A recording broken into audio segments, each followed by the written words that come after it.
আমি মানে রাষ্ট্রীয় ইনস্টিটিউশন এবং সোশ্যাল ফেব্রিক, সোশ্যাল ভ্যালুজ সবকিছু সবকিছু ধ্বংস হয়েছে। আচ্ছা, এখন সবচেয়ে গুরুত্বপূর্ণ প্রশ্ন যেটা, সেটা হচ্ছে যে যদি সেটাই হয় তাহলে আমাদের ভবিষ্যতে জন্য কি অপেক্ষা করছে? আমরা কি এটাকে রিকভার করতে পারবো? ইয়েস, রিকভার আমরা করতে রিকভার পারলে করতে পারবো। কতদিন সময় লাগবে আর কিভাবে করব? আমি কিন্তু হোপফুল।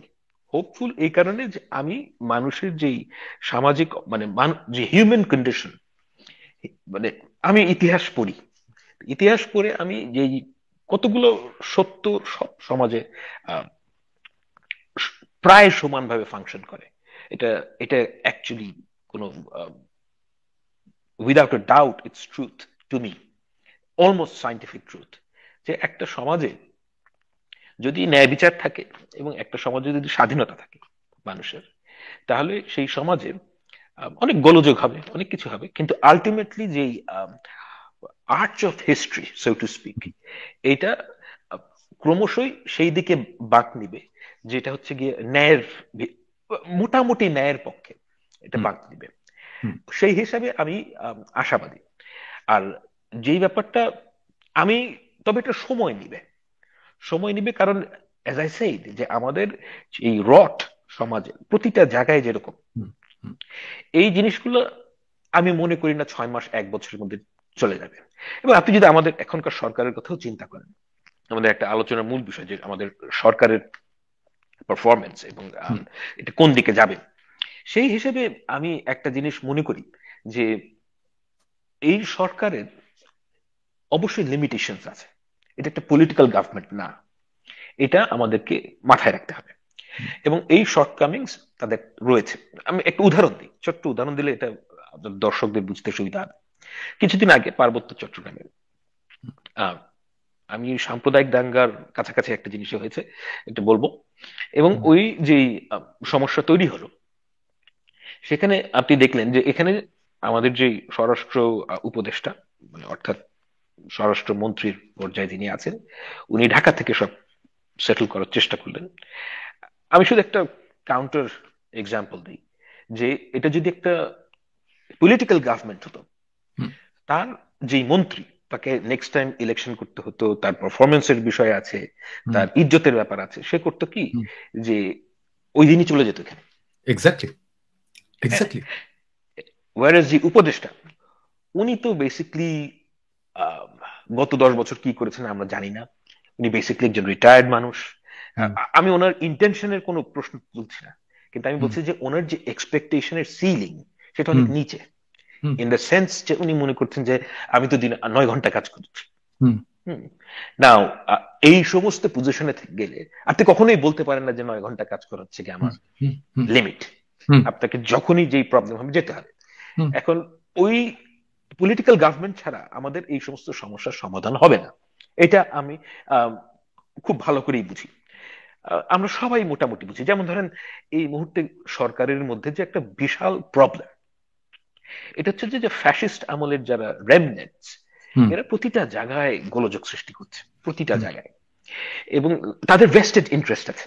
হুম। ভেস্টেড ইন্টারেস্ট হচ্ছে তারা তাদের জীবন বাঁচানোর জন্য। রেমনেন্টস বললে ছোট বলা হয়, কিন্তু মানে টোটাল ফ্যাসিস্ট কাঠামোটাই তো ইনট্যাক্ট আছে এখনো। ইনট্যাক্ট আছে। হ্যাঁ, বরং বলতে পারেন যে প্রো ডেমোক্রেসি যারা লোকজন আছে বা প্রো লিবার, প্রো রেভলিউশন যারা লোকজন আছে, তারাই সংখ্যায় কম আর কি। তার এই সংখ্যা কম, অ্যাবসলিউটলি। মানে এই গভর্নমেন্ট যদি, মানে এই আন্দোলন যদি ফেল করতো, হুম, আমি আপনাকে আগেও বলেছি যে আমার একটা মাপার খুব সিম্পল হিসাব আছে, যে কারা হচ্ছে কি ট্রু মানে এই আন্দোলনের সাথে যুক্ত। হুম, সেটা হচ্ছে গিয়ে এই রেভলিউশন যদি ফেল করতো, হুম, কাদের ফাঁসি হতো?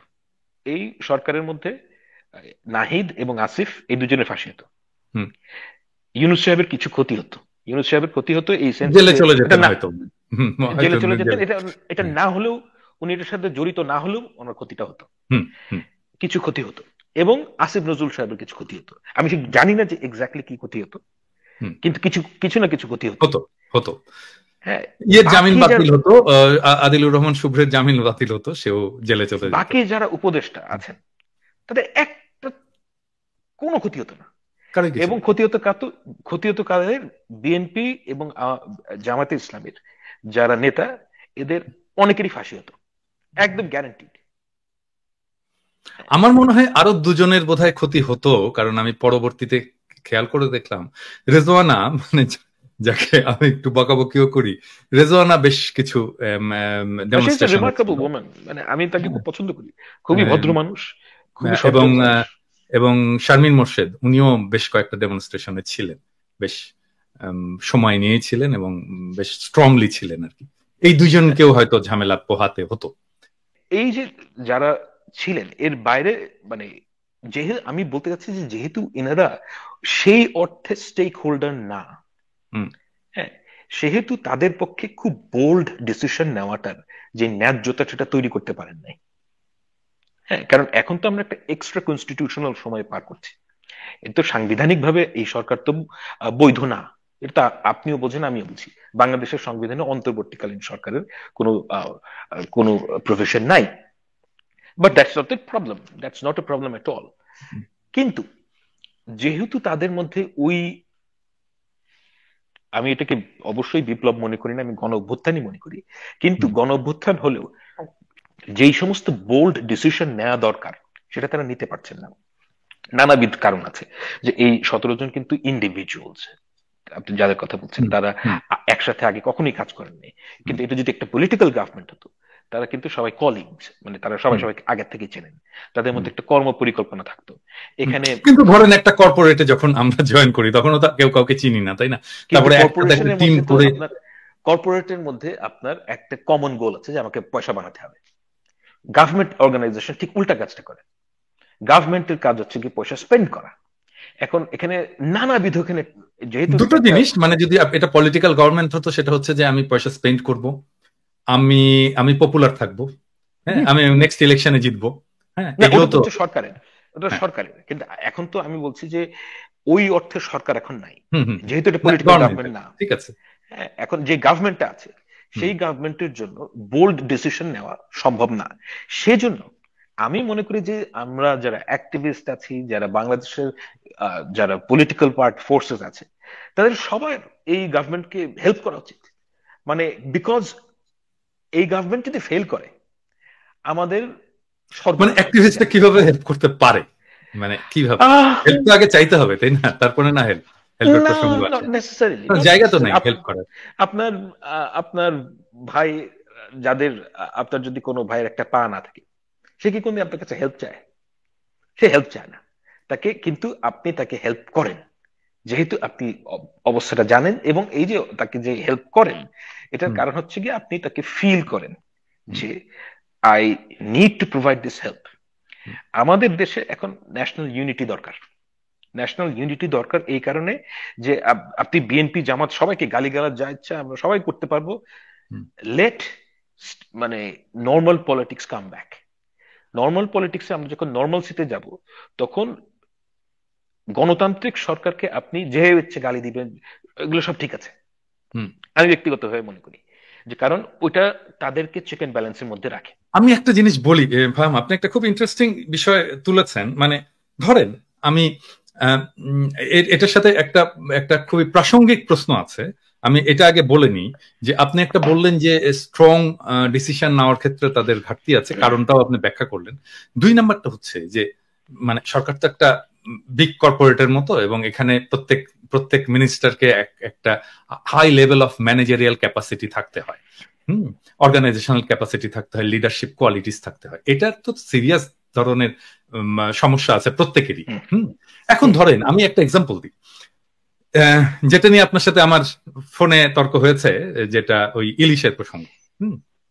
আমি পার্সোনালি আমি মনে করি যে আমাদের একটা প্রতিবেশী দেশ, আম, বাংলাভাষী বাংলাভাষী হিন্দু, এবং তারা আমাদের দেশের ইলিশ মাছ চায়। হুম। আমার কিন্তু ব্যক্তিগতভাবে দেয়ার ক্ষেত্রে কোনো সমস্যা নেই।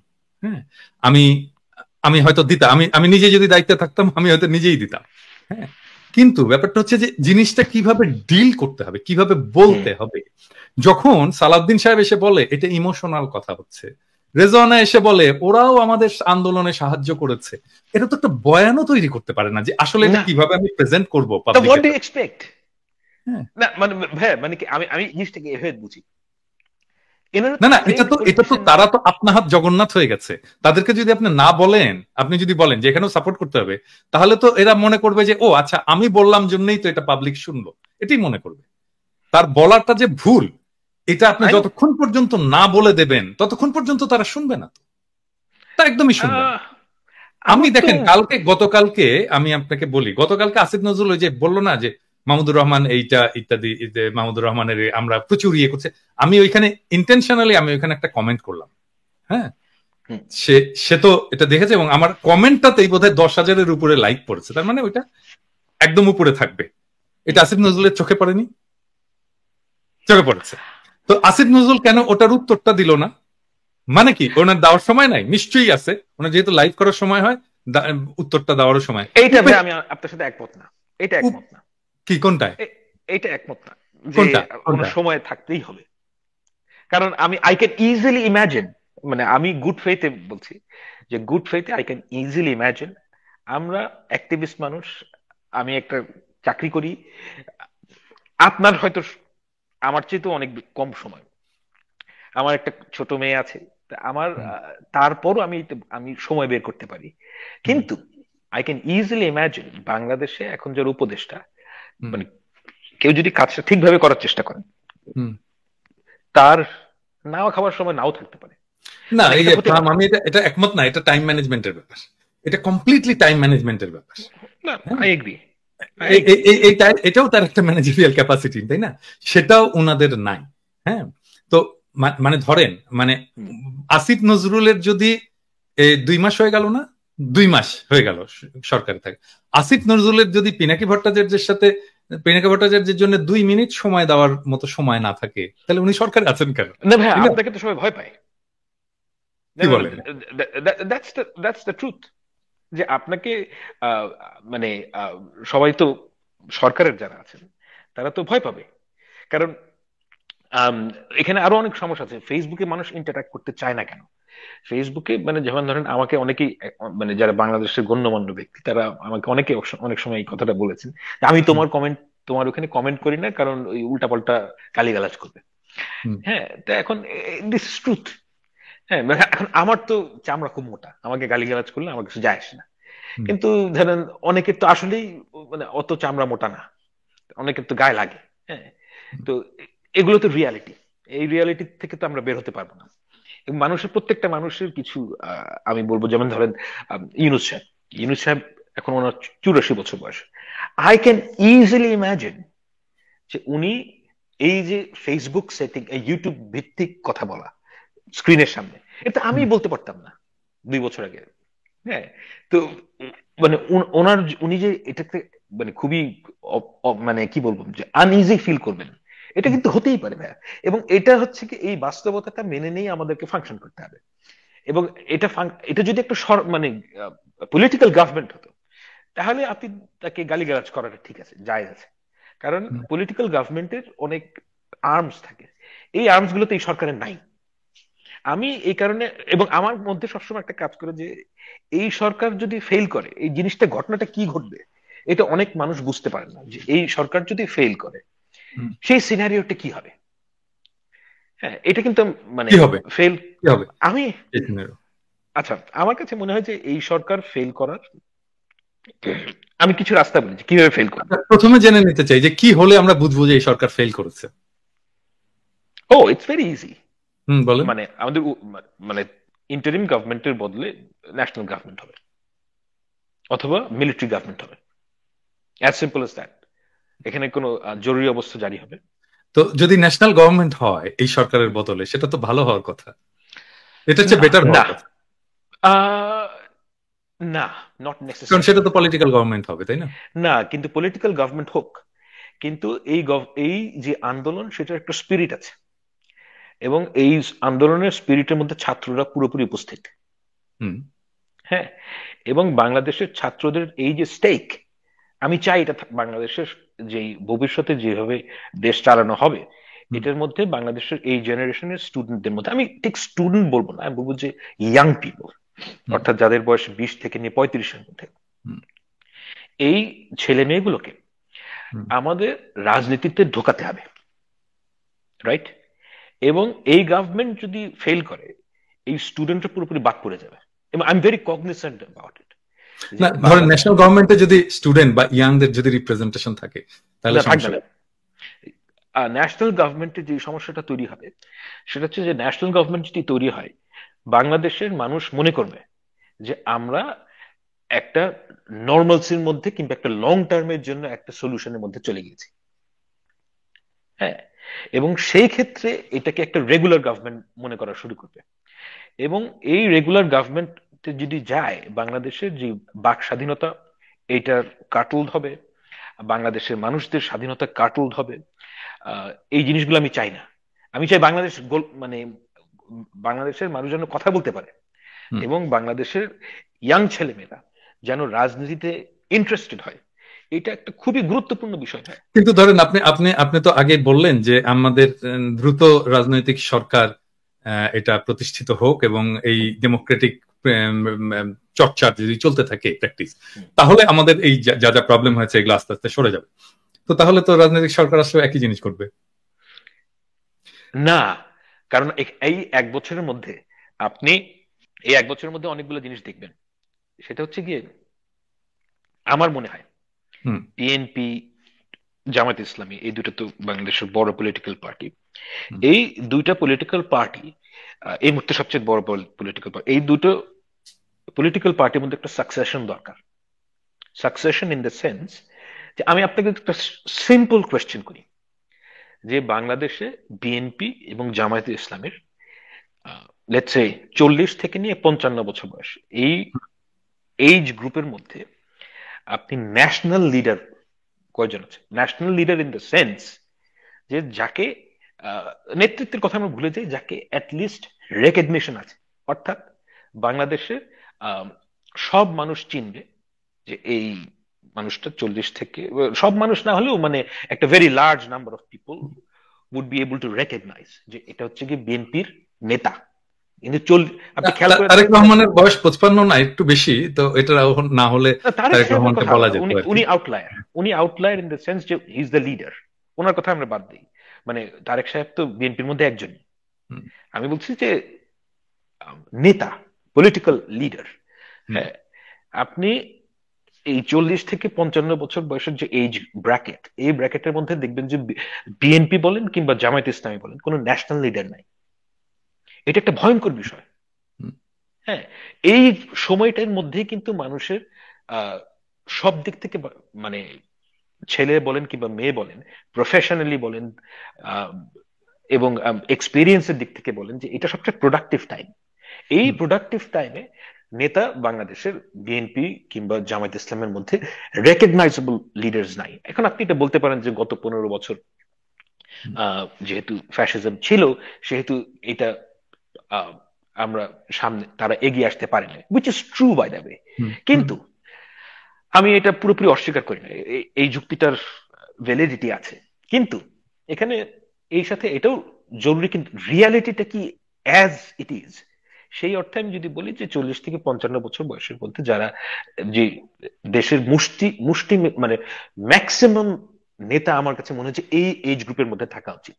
কারণ তারা প্রফেশনালি একটু মিড লেভেল থেকে সিনিয়র লেভেলের মধ্যে আছেন, তারা জানেন লার্জ অর্গানাইজেশন কিভাবে ফাংশন করতে হয়। কারণ বাংলাদেশের একটা খুব বড় প্রবলেম হয়ে গেছে যেটা, সেটা হচ্ছে যে বিএনপির মধ্যে আপনি যদি, কিংবা Awami League for that matter as well, যে ইলেকশন জিততে এক গ্রুপ অফ লিডার লাগবে আপনার, আর দেশ চালাতে আরেক গ্রুপ অফ পিপল লাগবে। বিএনপির মধ্যে দুইটা গ্রুপই আছে, কিন্তু ইন এ ডেমোক্রেসি এই দুইটা মিউচুয়ালি এক্সক্লুসিভ গ্রুপ হওয়ার কথা না, দুইটা একই গ্রুপ হওয়ার কথা। যে লোকটা নির্বাচনে জিতবে, he should be able to run A ministry. কিন্তু বাংলাদেশে এখন যে সর্বনষ্ট হয়েছে গত 15 বছরে, এটা এই ট্রেন্ড আগেই শুরু হয়েছে, এবং শেখ হাসিনা এটা সিঙ্গেল হ্যান্ডেডলি, মানে খালেদা জিয়ার অল্প দায়ভার আছে এটার মধ্যে, কিন্তু সেটা খুব মার্জিনাল। কিন্তু Sheikh Hasina almost single handedly এই জিনিসটাকে ধ্বংস করে ফেলেছে। যে আপনার এখন এক সেট অফ লিডার লাগবে যারা ওই মানে বেসিকলি গালিগালাজ করবে, মেঠো রাজনীতি করবে, একে পয়সা দিবে, একে খুন করবে, এবং তারা হচ্ছে কি ইলেকশন জিতবে। এবং আরেক গ্রুপ অফ পিপল লাগবে যারা দিয়ে আপনি দেশ রান করাতে পারবেন। এটা হচ্ছে রেসিপি ফর ডিজাস্টার। এখান থেকে যদি আমরা উত্তরণ চাই, অর্থাৎ বিএনপি, জামায়াত ইসলামী এবং অন্যান্য পার্টি ফর দ্যাট ম্যাটার, আমি বলছি যে এই দুটার নাম বলছি কারণ তারা বড় দল এই মুহূর্তে, যে আপনার এমন গ্রুপ অফ পিপল লাগবে যারা দেশ রান করতে পারবেন। এবং আমি একটা এক্সপেক্ট করি যে এই এক বছরের মধ্যে এই কাজটা হবে, বিএনপির মধ্যেও হবে, জামায়াত ইসলামের মধ্যেও হবে। তারা হেড হান্ট করবে, কিন্তু এই প্রসেস করে তারা রিক্রুট করবে বাইরে থেকে। Yeah, I think so, I think so they will have to do it, and they will figure it out যে এই কাজটা আমাদের করতেই হবে। আমি এইটা প্রকাশ্যে হয়তো বলাটা ঠিক হচ্ছে না, বাট কিন্তু এটা আপনার সাথে আলোচনার প্রেক্ষিতেই বলার ইয়েটা থামাতে পারছি না, যেহেতু আমার দুই দলের মধ্যেই বেশ ভালো যোগাযোগ আছে অনেকের মধ্যেই। কিন্তু যেটাকে বলে কি প্রখর রাজনৈতিক জ্ঞান, হ্যাঁ, যেটাকে বলে যে একটা জিনিসকে, একটা পরিস্থিতিকে অ্যানালাইসিস করা, সেটা একটা ব্যাখ্যা দাঁড় করানো, একটা বয়ান তৈরি করা, হ্যাঁ, এই জিনিসটার ক্ষেত্রে কিন্তু ওনাদের অনেক ইমপ্রুভ করতে হবে। এবং এই যে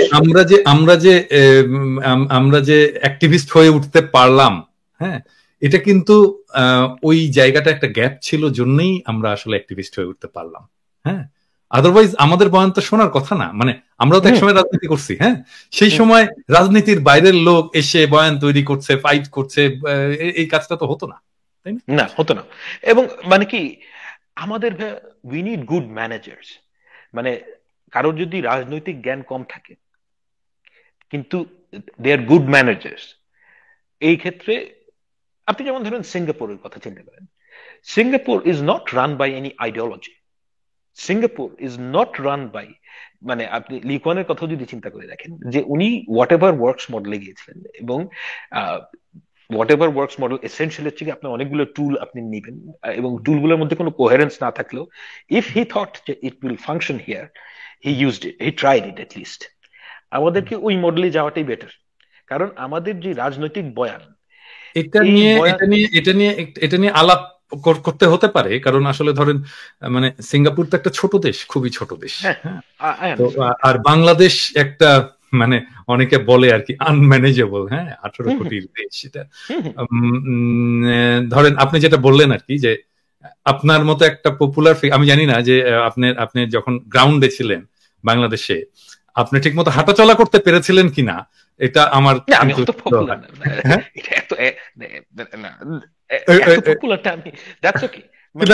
হয়েছিল, মানে ঠিক মতো হাঁটাচলা করতে পারা, মানে আপনার উপরে তো ঝাঁপিয়ে পড়ার কথা লোকজন।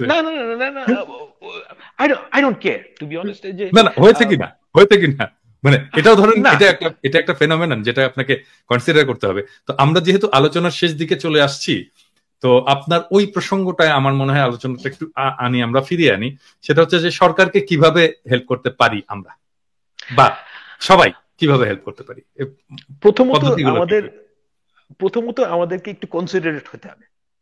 মানে আমরা ক্রিটিসিজম করতে পারবো না, অফকোর্স ক্রিটিসিজম করতে হবে, করা উচিত, কিন্তু কথা হচ্ছে যে সেই সাথে এটাও মাথায় রাখা উচিত, এটা যদি আপনি সবসময় মাথায় রাখেন যে এই সরকার যারা চালাচ্ছেন, মানে এটার যে চ্যালেঞ্জেস, যেমন ধরেন আমি আরেকটা ছোট্ট উদাহরণ দিই, এই উদাহরণটা দেওয়া কনফিডেন্সিয়াল, কিন্তু তারপর আচ্ছা আমি কারোর নাম না বলি। সেটা হচ্ছে যে ধরেন একটা সরকারি খুব বড় উঁচু পদের একজন ব্যক্তি, যিনি হাসিনার বিচারের সাথে জড়িত থাকবেন, তো তাকে যখন সিদ্ধান্ত নেওয়া হলো যে তাকে নেওয়া হবে, তার আগে কিন্তু আরো অনেককে অ্যাপ্রোচ করা হয়েছে, এবং অনেক বড় বড় মানুষ রাজি হন নাই হাসিনার মানে বিচার করার জন্য। তো এই ধরনের যদি চিকেন হার্ট হয় আপনার, যে আমি এবং নামজাদা মানুষ, কিন্তু এরা কিন্তু কেউই, মানে আপনি সবাইকে চিনবেন, আমি শুধু নামগুলো বলছি না দেখে, কিন্তু আমি নামগুলো বলতে পারতাম কিন্তু বলা যাচ্ছে না, কিন্তু প্রত্যেকেই প্রমিনেন্ট মানুষ, কিন্তু এই যে হাসিনাকে ভয় পান, কিংবা বাংলাদেশের একটা সুবিধাবাদী চরিত্র আছে বাংলাদেশিদের মধ্যে, যে শিক্ষিত বাংলাদেশি শিক্ষিত মানুষদের মধ্যে, যে কোনো দিকে কাউকে মানে ধরি মাছ না ছুঁই পানিটাই, কিন্তু মানে আমরা তাদেরকে মানে আমি আপনাকে যে কারণে কথাগুলো বললাম ভাই, সেটা হচ্ছে যে এটা কিন্তু আমাদের রিয়ালিটিটা মানতে হবে। এই বাস্তবতার মধ্যে এই সরকার ফাংশন করছে, এবং যারা ফাংশন করছেন তাদের আহ, আগে লার্জ অর্গানাইজেশন চালানোর কোনো এক্সপেরিয়েন্স নাই। হুম, সুতরাং আমাদের একটা লেভেলে আমাদের এক্সপেকটেশন নামিয়ে আনতে হবে, অ্যাটলিস্ট ফর নাও। এটা কারণ হচ্ছে যে বিগার পিকচার দেখার জন্য, যে বিগার পিকচার হচ্ছে যে বাংলাদেশকে গণতন্ত্রে উত্তরণ করতে হবে। গণতন্ত্রে উত্তরণ করতে গেলে আপনার, এখন তো আমরা গণতন্ত্রের মধ্যে নাই এই মুহূর্তে, কারণ নাই হচ্ছে কি এখানে কোনো অ্যাডভার্সারিয়াল সিস্টেমের মধ্যে আমরা আসি নাই, যেখানে হুম, বিরোধী দল এবং সরকারি দল দুজনেই হুম, দুজনকে হুম, অ্যাটাক করতে পারবে। হুম, আমি, যেহেতু ওই সিস্টেমটার মধ্যে আমরা এখনো প্রবেশ করতে পারি নাই, হুম, আমার কাছে মনে হয় যে সরকারকে বুদ্ধি দিয়ে হেল্প করা উচিত, সরকারকে আম, কিছুটা টলারেট করতে হবে। কারণ আপনি কি দেখেন, বাংলাদেশের নভেম্বরের মধ্যে আপনি দেখবেন যে বিভিন্ন জায়গা থেকে যে আওয়ামী যেগুলো রেমনেন্ট, অর্থাৎ আপনি আপনি ইউর রাইট, যারা ফ্যাসিস্ট, হুম, এরা তো সব জায়গায় গন্ডগোল করবে। আপনি হুম, দেখবেন যে অনেক সিকিউরিটি ইস্যুস তৈরি হবে বাংলাদেশে এই হুম, অক্টোবর নভেম্বরের মধ্যেই। হুম, এই হবে, জিনিসগুলো তৈরি হবেই হবে। হবে। এখন এমন এগুলো যদি আপনি শক্ত হাতে দমন করতে চান, সেটার জন্য আপনার মাস ব্রড বেসড সাপোর্ট দরকার। ওই ব্রড বেসড সাপোর্টটা এই সরকার, আমি মনে করি না যে কখনোই তারা নিতে পারবে। কারণ আমরা একটা জিনিস ভুল করছি, যে এই সরকারের যে সাপোর্ট সেটা হচ্ছে গিয়ে খুবই আরবান সাপোর্ট। আমি একটা জিনিস বলি, আমি আপনাকে এমনি বলেছিলাম, ফোনে বলেছিলাম, সেটা এখন বলি। ধরেন উম, এই যে বিভিন্ন জায়গায় যেই ঝামেলাগুলো হচ্ছে এবং ইসলামপন্থীদের সাথে এনএসআই এবং এজেন্সি গুলো কাজ করছে এবং তাদেরকে উস্কে দিচ্ছে নানা ধরনের হুম হুম কাজ করার জন্য, এবং যেটা আবার পরবর্তীতে মিডিয়াতে আসছে। কারণ ওই সময় আপনি জানেন যে আমরা কিভাবে মিডিয়ার সাথে এনগেজড হয়েছি, ইন্টারন্যাশনাল মিডিয়ার সাথে, হুম এবং কিভাবে আমাদের ফেসটাকে ক্লিন করার ক্ষেত্রে কাজ করেছি। হ্যাঁ, এবং হাসিনার বয়ানগুলো কেন তখন কাজ করেনি? কারণ আমরা সারা পৃথিবীতে হুম নানা জায়গায় মিডিয়া, মানে আমরা ফ্রান্সেই করেছি, হুম আমরা ফ্রান্সের কোন মিডিয়াতে হাসিনার কোনো বয়ান জায়গা পাইনি। হ্যাঁ, ওই যে হুম সেকুলারিজম, এইটা সেইটা জঙ্গি, এগুলো কোনো কিছু জায়গা পাইনি। রাদার অল্টারনেট বয়ান স্টাবলিশড হয়ে গেছিল। এখন তো উল্টো বয়ানটা আবার চলে আসছে যে বাংলাদেশে জঙ্গিবাদের উত্থান হচ্ছে, যে ব্লুমবার্গে আজকেই একটা রিপোর্ট হুম আসছে। হুম। তো এই কাজগুলো আমার কাছে খুবই স্পেসিফিক তথ্য আছে, কোন এজেন্সি কাদের কাদের কাছে যাচ্ছে, কাদের সাথে কথা বলছে এবং কাদেরকে নিয়ে এই কাজগুলো করাচ্ছে, খুব স্পেসিফিক। তো ওইখানে যারা বসে আছে ওনাদের এটা মাথায় নাই? ওনারা ওনারা জিজ্ঞেস পারবেন করেন না না কেন? না না, ভাইয়া, এই জিনিস। ওনারা জিজ্ঞেস করেন না কেন যে আচ্ছা বলেন তো, আপনি তো বললেন, এটা বলেন তো কে কে করেছে? এ তো স্বরাষ্ট্র মন্ত্রী, তো আমাকে জিজ্ঞেস করতে পারেন, পারেন পারেন কিনা বলেন। তো ওনারা তো হেল্প হ্যাঁ চান না। আমার তো কথা হচ্ছে হ্যাঁ, এখানে যে ওনারা তো হেল্প চান না। না ওনারা, দিস ইজ ট্রু। মানে মানে সিকিউরিটি আমি ইস্যুটা কোথায় থেকে আসছে? হ্যাঁ, এনএসআই এর কোন কোন অফিসার গেছে, যে কাদের কাদের সাথে আলাপ করেছে, আমার কাছে পুরো নাম ঠিকানা আছে। এখন এইটা যদি না জানতে চায় এ, স্বরাষ্ট্র মন্ত্রণালয়, তাহলে কি আমি ফেসবুকে লিখে দেবো এটা, বলেন তো? না, তাই না? ফেসবুকে লেখার জায়গা না, কারণ আমি তো হচ্ছে যে স্বরাষ্ট্র মন্ত্রীর তো ইয়েও যাই না, পরে আবার ফোন করলে বলবে যে আমার কাছে ইয়ের জন্য। আমি তো চাই যে ওনারা ফোন করুক আমার কাছে যদি সাহায্য চায়। মানে এভাবেই তো না। সাহায্য চাইতে হবে, তাই না? হ্যাঁ আমার কাছে মানে কি, তথ্য আছে, ওনার কাছে আসে না। তো তাহলে আমাদের কাছে সাথে কথা বলতে হবে তোরে না, ভাই। আই সার্টেনলি বিলিভ যে আমাদের অ্যাট দ্য লিস্ট মানে বিএনপি এবং জামায়াত ইসলামী এই দুইটা পলিটিক্যাল পার্টির যারা অ্যাক্টরস, তাদের সাথে আরো তাদের কানেকশন বাড়ানো উচিত। কারণ মানে তাদেরকে অ্যাডভার্সারিয়াল গ্রুপ হিসেবে না দেখে তাদেরকে অ্যাসোসিয়েট হিসেবে দেখাটা বেটার এই সরকারের জন্য। কারণ হচ্ছে কি, আলটিমেটলি এই দেশের যে রাজনৈতিক ভবিষ্যৎ, সেখানে দুইজন খুব বড় স্টেক হোল্ডার হচ্ছে গিয়ে বিএনপি এবং জামায়াত ইসলামী।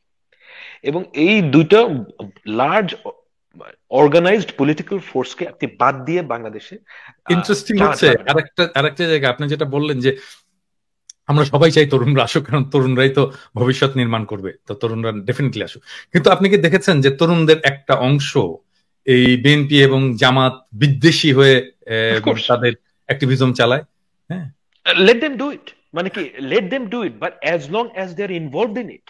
হুম, আমি আমি একটা জিনিস মনে করি ভাই, তরুণরা যেভাবে বাংলাদেশের তরুণরা বাংলাদেশকে যা দেখেন, আমার সাথে সেটা মিলবে না। আমি যা মনে করি বাংলাদেশ কিরকম হওয়া উচিত, এবং এখনকার দিনে তরুণরা যা মনে করেন, দুটো এক না। And I am fine with it. কিন্তু যে জিনিসটা আমি বাংলাদেশের তরুণদের কাছে এক্সপেক্ট করি, যে তারা বিএনপি এবং জামায়াতে ইসলামীকে যদি অপছন্দ করেন, দেন ফেস দেম পলিটিক্যালি। মানে এই ফেসবুকে লেখালেখি করলে তো আসলে রাজনীতি হবে না। রাজনীতি একটা সেক্সি কাজ না।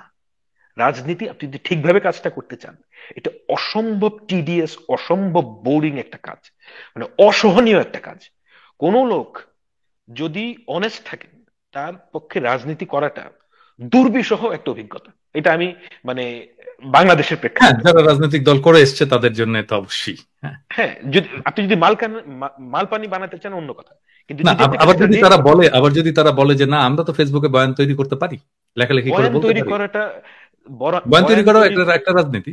একটা রাজনীতি, কিন্তু ক্ষমতায় আপনাকে যেতে হবে। আমি তরুণদেরকে বলি যে আম, বাংলাদেশে আপনি যতই বয়ান তৈরি করেন, আলটিমেটলি আপনাকে ক্ষমতার বলয়ে যেতেই হবে। End of the day politics মানে আপনাকে পাওয়ারে যেতে হবে, and I am fine with it. কারণ আপনার যত যত ভালো অভিপ্রায়, যত ভালো প্ল্যান আছে, সেটাকে বাস্তবায়ন করতে গেলে আপনাকে পার্লামেন্টে যেতে হবে। এবং এই পার্লামেন্টে যাওয়ার জন্য একটাই রাস্তা আছে, সেটা হচ্ছে কি আপনাকে রেগুলার পলিটিক্সে ইনভলভ হতে হবে। আমি বাংলাদেশের তরুণদের কাছে এক্সপেক্ট করি, either you get involve with your own party, or you join established political parties.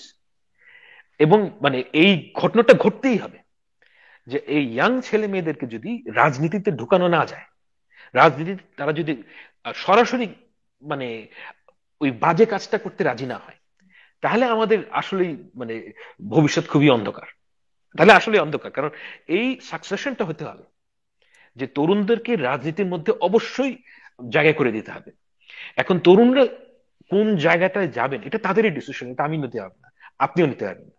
এটা হচ্ছে তাদের সিদ্ধান্ত, তাদের সময়ের সিদ্ধান্ত, তাদের বয়সের সিদ্ধান্ত। আমি এক্সপেক্ট করি যে তারা সঠিক সিদ্ধান্তই নেবেন, কিন্তু একটা জায়গায় তাদেরকে অবশ্যই একমত হতে হবে আমাদের সাথে, কিংবা অ্যাটলিস্ট আমার সাথে তো এই ক্ষেত্রে বটেই, যে আপনাকে ফর্মালি ইনভলভ হতে হবে। You have to be in, এবং মানে full monty in British way. তো মানে ওইটা না হলে হবে না। এখন আমি এক্সপেক্ট করি যে ঘটনাটা ঘটবে, এবং আমি এটাও এক্সপেক্ট করি যে বিএনপি এবং জামায়াত ইসলামী এই দুইটা political party actively head hunt করবেন। মানে মানে head hunt in the sense যে আহ, যেভাবে আপনারা লার্জ মাল্টি ন্যাশনাল অর্গানাইজেশনে হেড হান্ট করেন, ওইভাবে তাদের হেড হান্ট করা উচিত। এবং যেভাবেই হোক তাদেরকে এই পলিটিক্যাল যেই ফোর্স, এই পলিটিক্যাল ফোর্সের মধ্যে তাদেরকে ঢুকাতে হবে।